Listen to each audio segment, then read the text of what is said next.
The rain fell hard on the metallic streets of the alien colony. It wasn't like the rain on Earth. It hissed when it touched the cold ground, releasing tiny sparks of blue light. The air smelled of iron and smoke. A tired human man named Evan walked alone through the narrow lane, holding a small bag close to his chest. His clothes were wet, his boots were heavy with mud, and his eyes looked like someone who hadn't slept in days. He stopped in front of a small house at the edge of the colony. The walls were silver gray, the windows covered with metal blinds. A single light shone inside, flickering softly. Evan hesitated before knocking.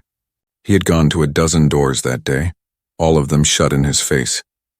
He needed work, any work.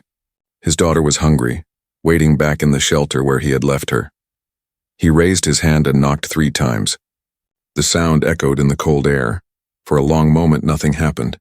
Then the door opened. A tall alien woman stood there. Her skin was pale with faint silver lines, her eyes bright like moonlight. She wore a long, dark robe and her hair shimmered like glass threads. She was beautiful, but her face carried sadness, the kind that never left. "Yes?" she asked softly. Her voice was smooth but distant. Evan lowered his head respectfully. "Ma'am, my name's Evan. I'm human, yes, but I can work hard. I fix machines, clean floors, repair anything, please. I just need work." The woman's gaze stayed on him, unreadable. Behind her, a small figure peeked out. A little alien girl with glowing blue eyes and a broken toy in her hand. She hid quickly when Evan looked at her. The woman stepped aside slightly but didn't invite him in. The air between them felt heavy, like the storm outside had followed him to the doorstep. "You're human," she said quietly.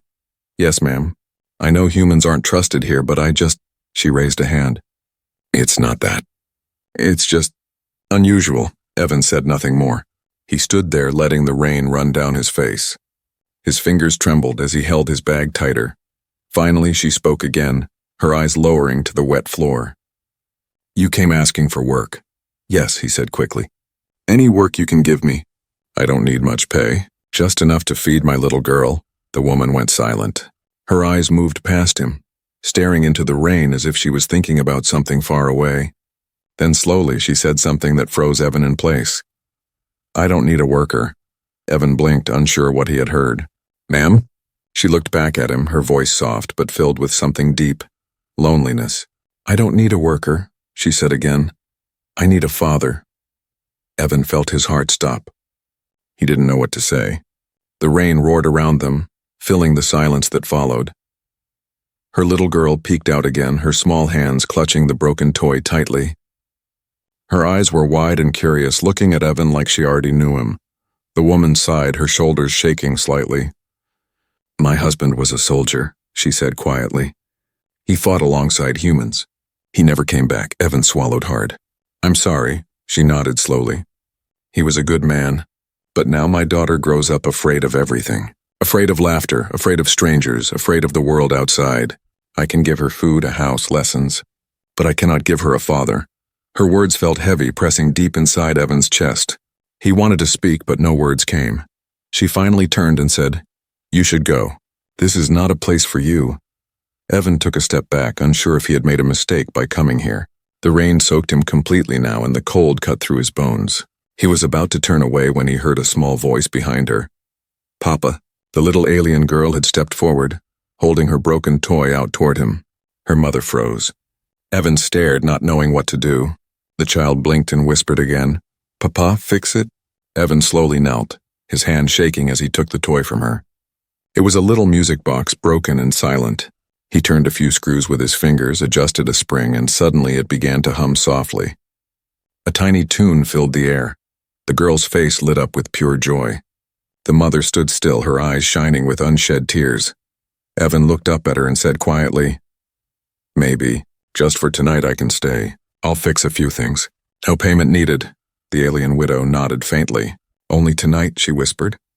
But deep inside, both of them knew something had already begun. Outside, the storm calmed.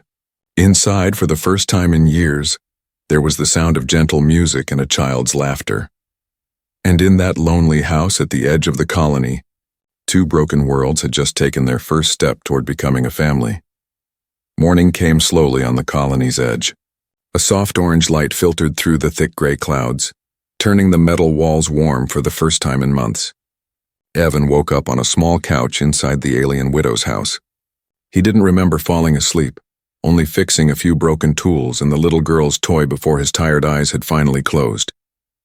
He sat up and looked around. The home was strange but peaceful. The furniture was made from crystal-like stone, shaped smooth and glowing faintly with blue light. On one wall were pictures, not painted but floating memories trapped in light frames. One of them showed the woman, Varia, standing beside a tall alien soldier in armor, his hand resting proudly on a small baby's head. Evan lowered his eyes. The air in the house smelled faintly of herbs and machine oil. It reminded him of both a home and a workshop, warm but full of ghosts. He heard soft footsteps. Varia appeared in the hallway wearing a long robe, her silver eyes calm but distant. "You're awake," she said quietly. "Yes, ma'am." "I'm sorry for falling asleep on your couch," Evan said quickly. She shook her head. "You worked hard. The heater functions again and the toy—" She paused, glancing at the corner. "You made my daughter smile last night. I haven't heard her laugh in a long time." The small alien girl peeked from behind the door again, her blue eyes bright. She waved shyly at Evan, clutching the same toy. "What's her name?" Evan asked softly. "Lyra," Varia said. "She's 6 standard cycles," Evan smiled. "She reminds me of my own daughter." Same eyes, same stubborn look. Varia tilted her head. "You have a daughter?" "Yes, her name's May. She's back in the shelter.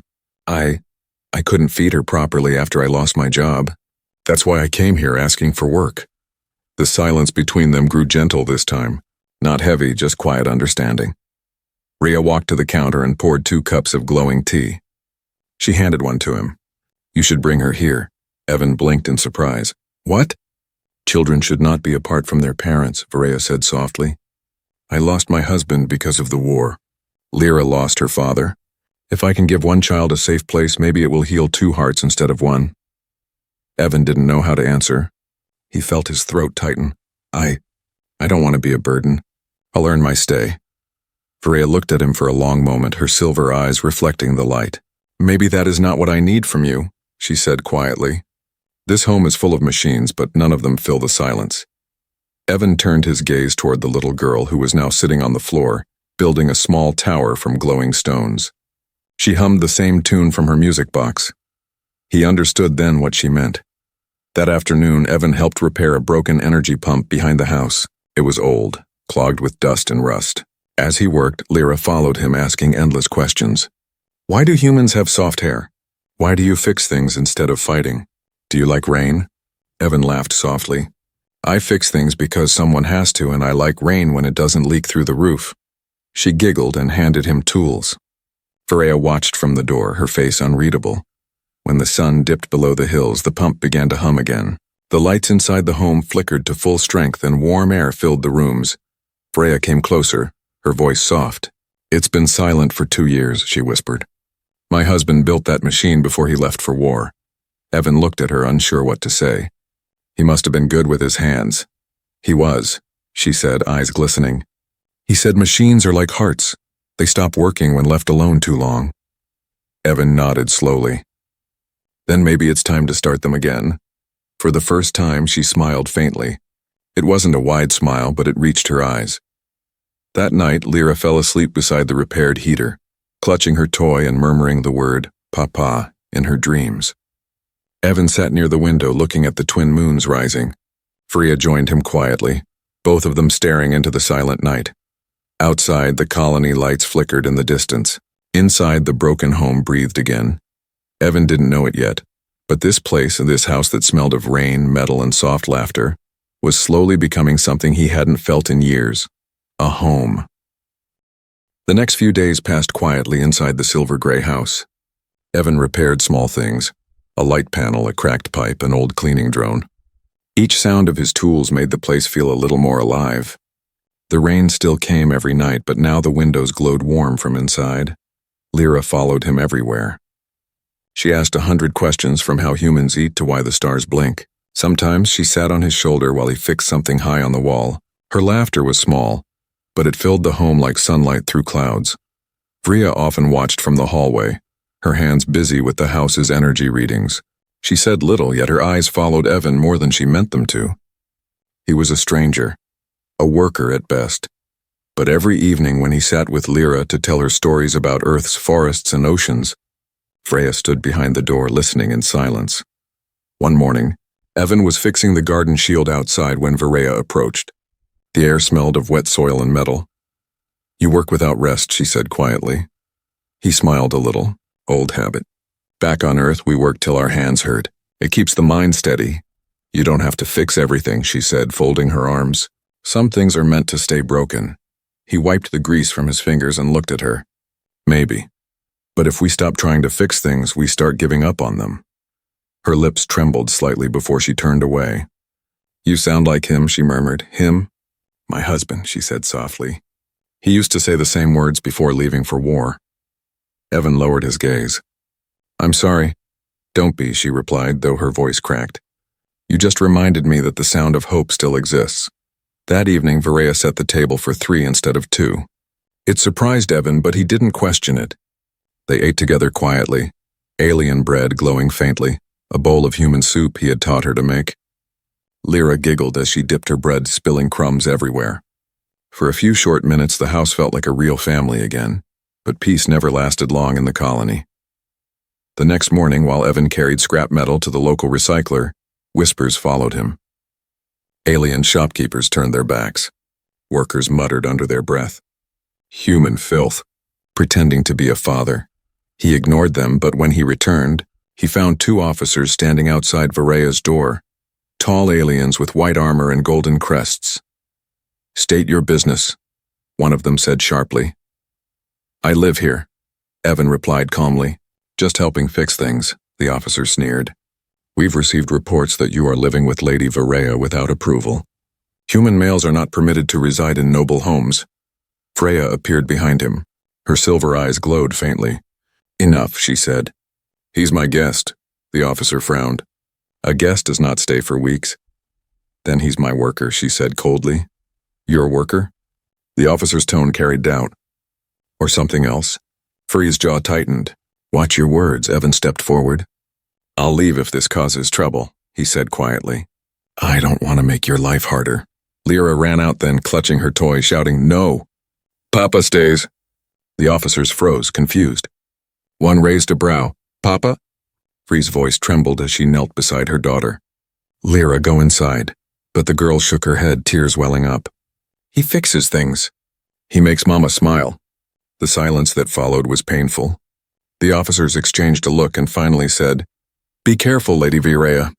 The council watches. They will not forgive this. Friendship. When they left, Viraya sank to her knees, her head in her hands. Evan crouched beside her, unsure if he should speak. She whispered, "They'll make me choose, Evan, work or family. Reputation or heart," he said softly. "Sometimes the right choice isn't the one that keeps you safe. It's the one that keeps you human." Viraya looked up at him with wet eyes. "Human?" she repeated bitterly. "You say that like it's something beautiful." Evan smiled faintly. Maybe it still is. That night, the house stayed quiet. The rain returned, tapping against the window like a heartbeat. Freya sat near the heater while Lyra slept in her lap. Across from them, Evan worked on repairing a small clock, his hands steady under the dim light. Every tick of the clock sounded like a question neither of them could answer. What were they becoming? A family born of grief? Or just 2 broken souls clinging to what was left? Outside, the colony lights flickered as if the world itself was holding its breath. Inside, beneath the hum of machines, one truth began to form. The line between work and love was already gone. The next morning, the colony buzzed with whispers. News moved fast here, faster than ships, and in a world where humans were still seen as second-class outsiders, one story caught everyone's attention. The alien widow has taken a human into her home. At first, the whispers were soft, curious. By noon, they had become poison. Shopkeepers turned their backs when Evan entered. Workers paused their machines when he passed. Mothers pulled their children closer. Evan tried to ignore it. He worked quietly, fixing the power grid that kept Viraya's home warm, but every echo of laughter outside felt colder now. Lyra still followed him everywhere, asking about earth clouds, earth birds and earth rainbows, but even she began to notice the looks. One afternoon, while Evan repaired the light barrier, A stone hit the wall near him. Then another. He looked up and saw 3 alien youths standing across the street. "Go back to your planet, human," one of them shouted. "Don't touch our people!" Evan didn't answer. He just kept working. The last thing he wanted was to bring shame or danger to Varela. Inside the house, Varela watched through the window. Her hands clenched the frame until her knuckles turned pale silver. For the first time in years, she felt anger burning. Not at Evan, but at her own people. That night, after Lyra had fallen asleep, Evan prepared his bag. The rain had returned, whispering against the roof. Varela walked in quietly. "You're leaving," she said. He didn't look up. "It's better this way. The colony's turning against you. I don't want you or Lyra hurt because of me." She stepped closer. "You think walking away will protect us?" "It will keep the peace," he said softly. "There is no peace in silence," Varela replied. "They fear what they don't understand. If you leave now, you only teach them to hate louder." Evan sighed. "I'm human, Varela. I'm not meant to belong here." Varela shook her head slowly. "You already belong. You fixed my machines, my home, and—" She hesitated, her voice trembling. "My heart."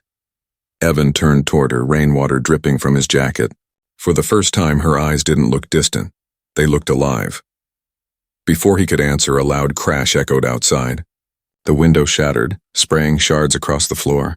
A rock rolled to their feet, painted with a single word in alien script: traitor. Lyra woke up screaming.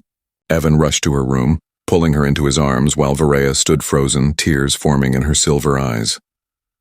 He whispered, "It's okay, little one. I'm here." The child trembled. "They hate us, Papa?" "No," Evan said softly. "They're just scared." By dawn, word of the attack had spread across the colony. Instead of sympathy, people whispered even louder. "See? That's what happens when you mix with them. The widow has lost her honor. Her child will be nothing." When Varela stepped outside to buy food, others turned away. Old friends crossed the street. One even spat at her feet. She walked home in silence, her head held high, but her steps shook. Inside, she found Evan repairing the broken window as if nothing had happened. "You shouldn't have to do this," she said quietly. He smiled faintly. "Someone has to keep the cold out." She looked at him long and hard, her voice breaking. "They will never accept us, Evan." "Maybe not," he said, turning the last screw. "But Lyra will. She'll grow up seeing humans and aliens sitting at the same table. That's a start." Varela's tears fell freely then, silent but shining. "You still believe in hope, even when the world burns it down." Evan placed a hand on her shoulder. "Hope is the only thing that keeps me human." For a long moment, they stood there, 2 outcasts under the dim light, holding on to something fragile but real. Outside, the rain turned to snow, falling softly over the colony. Inside, warmth returned to the little house once again.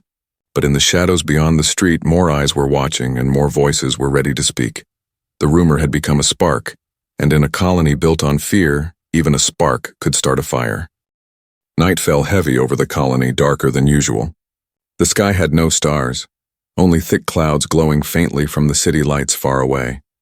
Inside the small house on the hill, Evan sat by the window, watching the rain slide down the glass. He felt it, something was wrong tonight. The silence outside was not peaceful. It was waiting. Lyra was asleep on the couch, hugging her music toy close. Freya sat nearby, reading an old data tablet, pretending to be calm. But her hands shook a little. The colony guards had not passed by in hours. The streets were empty, and even the drones that cleaned the gutters had stopped moving. Evan stood.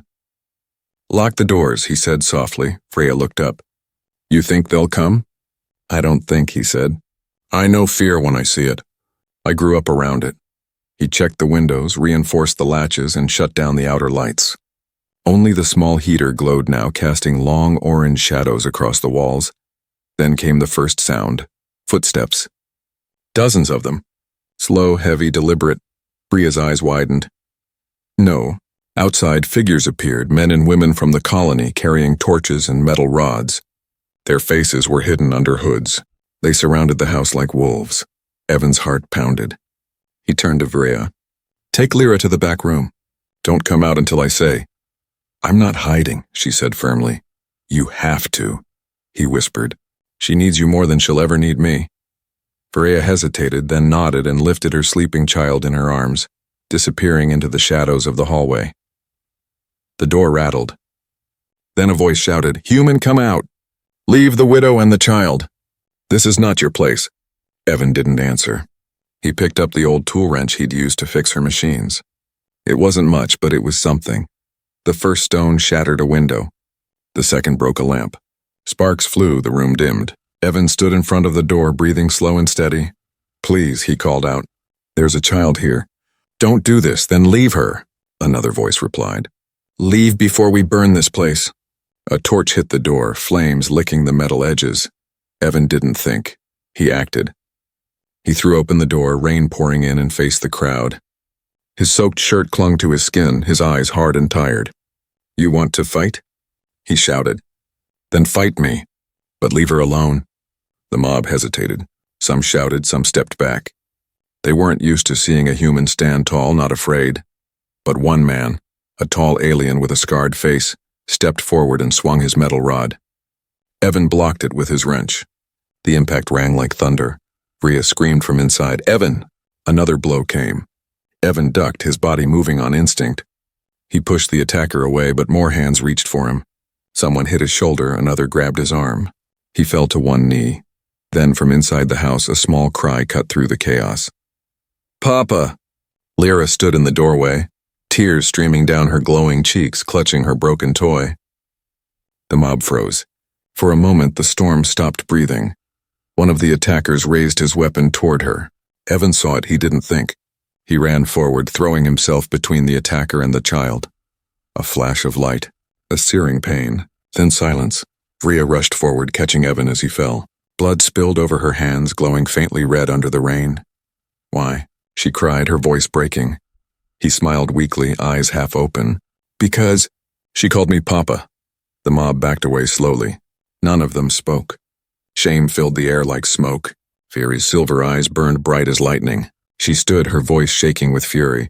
"Look at what your hate has done," she shouted. "A man who came for work gave his life for love, and you call him unworthy?" No one dared move. The torches went out one by one, drowned by the rain. The crowd scattered, leaving only the sound of thunder and Varea's sobs. She held Evan close, whispering through tears, "Stay with me, please." His hand trembled, reaching for her cheek. "Don't let her be alone," he whispered. Then his arm went still. Outside, the storm broke at last. The rain washed away the blood, but not the memory.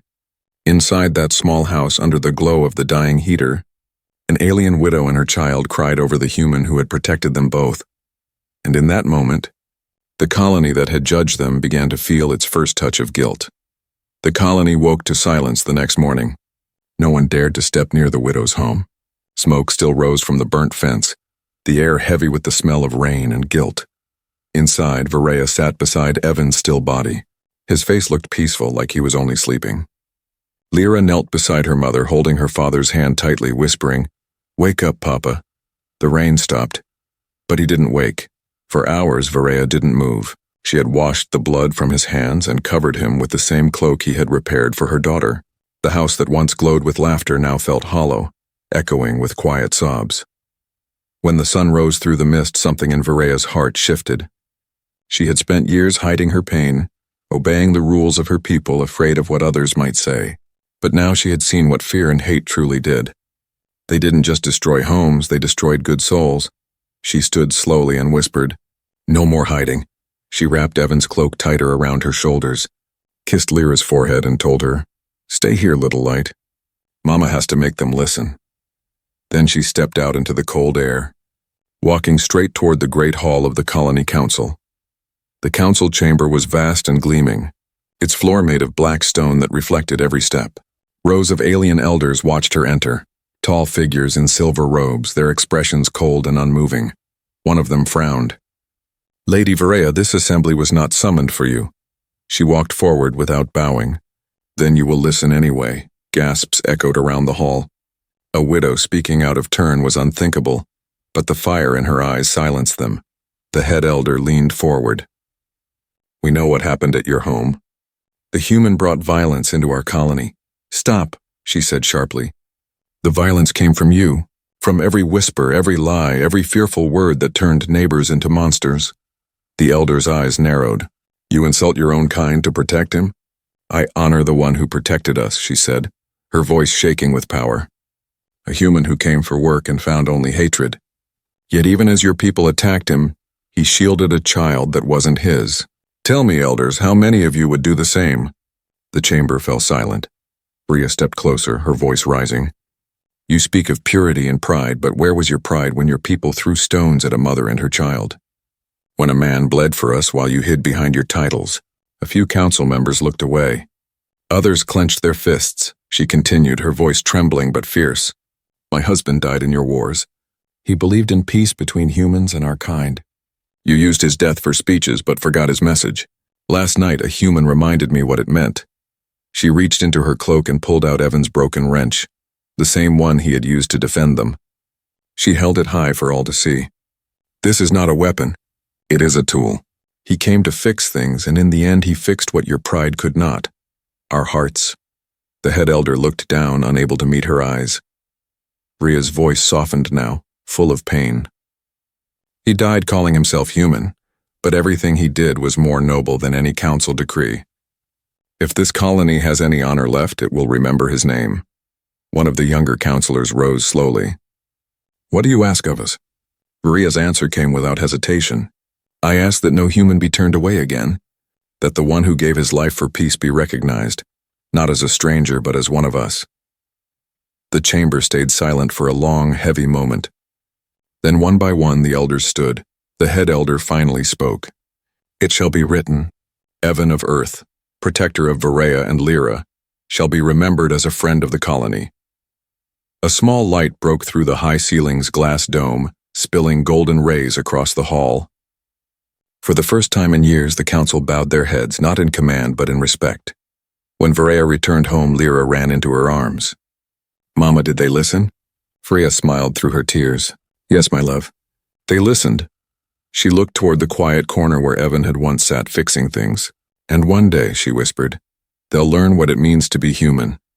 Outside, the clouds broke apart. The rain stopped, and above the colony 2 suns rose side by side, just like 2 hearts that had finally learned to beat as one. Seasons passed on the colony, and the world slowly began to heal. What once had been whispered in secret was now spoken with quiet respect. The human who gave his life for love. Evan's name was written on the memorial wall beside the soldiers of both species. Every morning, a single flower of blue flame rested there, placed by small hands that never forgot. The house on the hill still stood, repaired and alive again. Lyra's laughter often echoed through its halls, her voice soft and bright. She was growing fast now, half her mother's grace, half her father's stubborn courage. And every time she smiled, Varea saw a spark of Evan shining through her. Inside the house, machines hummed gently. The old heater worked perfectly, the roof no longer leaked, and the small music box still played its quiet tune each night before bed. Varea had never fixed it again. She said it didn't need to be fixed. It was perfect, just as he had left it. Every dawn, Varea opened the window and let the soft breeze in. The air smelled cleaner now. People from the colony would sometimes pass by her home, not with hate, but with nods of respect. A few even stopped to ask for advice or repairs, and when they did, they found not just an alien widow, but a symbol of something far greater than fear. One day, a gentle knock echoed at her door. When she opened it, she found a young human man standing there, nervous and thin, holding a small toolkit. Lady Varea? He asked. I heard this place used to belong to a human mechanic. My father told me his name was Evan. I came to see if the stories were true. Varea smiled softly. They were true and more. Come in. The young man stepped inside, eyes wide as he looked around the glowing walls and old tools still hanging by the workbench. Did he really fix all this? He fixed more than that, she said quietly. He fixed us. Lyra peeked from behind her mother's robe, curious. She had her father's eyes, but her mother's silver glow. The young man crouched and smiled at her. You must be Lyra, she nodded shyly. Did you know my papa? He looked down, emotion catching in his voice. No, but he helped my people too. Because of him, humans can work anywhere now. They stopped calling us intruders. Varea's heart tightened with pride and grief at once. Then his sacrifice reached farther than we ever dreamed. The young man nodded. He gave us something powerful, hope. My father said humanity owes him a debt we can never repay. Freya looked out the window toward the twin suns rising. Then honor him not with debts, but with kindness. Fix things like he did, quietly with love. The young man smiled and bowed his head. I will. That evening, when the visitor had gone, Lyra sat beside her mother on the porch. The sky burned orange and pink, and the stars were beginning to show. Mama, Lyra said softly, do you think Papa can see us? Freya smiled, brushing her daughter's hair gently. Yes, my heart. He's in every light that shines after the storm. He never left us. He's in you, in me, in every human and alien who learned to care. Lyra leaned against her. I miss him. So do I, Freya whispered. But missing someone means they mattered, and he mattered more than anyone. The wind carried the scent of rain again, gentle, cleansing. Freya closed her eyes and remembered that night, the sound of his voice, his promise to protect them. It no longer brought her pain, only warmth. Inside, the heater hummed softly, the same one Evan had fixed with his hands. The house felt alive, filled with quiet peace. As darkness fell, Lyra placed her toy music box on the windowsill and turned the key. The tiny tune began to play, the same one Evan had repaired on the night he first arrived. Outside in the distance, other houses lit their lamps one by one. Humans and aliens shared meals, laughter, stories. The world had changed, not through speeches or wars, but through one man's simple act of love. Freya looked at her daughter, then up at the stars. He came here for work, she whispered, smiling through tears. But he gave us a family. Lyra reached for her mother's hand, and together they watched the light spread across the colony, one by one, like hearts learning to shine again, and far above them, among the stars that glimmered beyond the twin suns, it almost felt like a quiet voice whispered back, carried on the wind. I never left.